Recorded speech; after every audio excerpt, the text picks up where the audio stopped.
मुंबई महापालिकेच्या पी दक्षिण विभाग गोरेगाव मधील भगतसिंग नगर क्रमांक 1 मध्ये मोठ्या प्रमाणात अतिक्रमण झाले आहे। त्याबाबत काही सुज्ञ नागरिकांनी महापालिकेच्या तक्रार निवारण विभाग तक्रार करून कोणतीही ठोस कारवाई करण्यात आली नाही।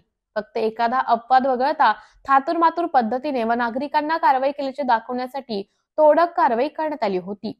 हे बांधकाम निकृष्ट दर्जाचे असून भविष्यात सार्वजनिक सुरक्षिततेसाठी धोका निर्माण होऊन एखादा मोठा अपघात झाल्यास जीवितहानी व वित्तहानी झाल्यास त्याला जबाबदार कोण, असा सवाल नागरिक करत आहे।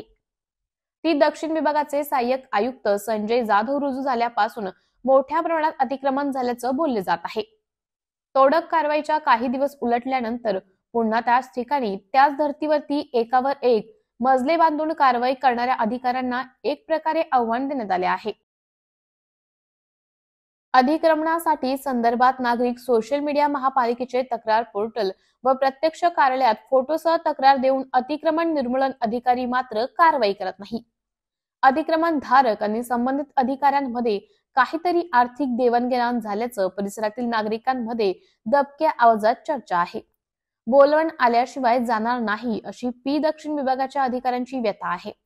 म्हणजेच परिसरातील नागरिकांनी तक्रार केल्याशिवाय आम्ही कारवाई करणार नाही। प्रभारी सहाय्यक आयुक्त संजय जाधव यांनी या संदर्भात संबंधित तोडक अधिकाऱ्यांना कारवाई करण्यासंदर्भात आदेशित केले। तक्रारदाराला या टेबलावरून त्या टेबलावर टोल व वाजवी केली जात आहे। मुंबई महापालिकेच्या पी दक्षिण भागात गोरेगाव मधील 8 दिवस झाले तरी बेकायदेशीर बांधकामावर कोणतीही कारवाई झालेली नाही। तक्रार नोंदवल्यानंतर दुर्लक्ष केली जात आहे।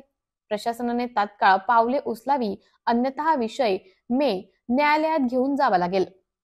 लोकांच्या सुरक्षिततेची असं खेळ सहन केला जाणार नाही, असं परिसरातील तक्रारदारांनी सांगितले आहे।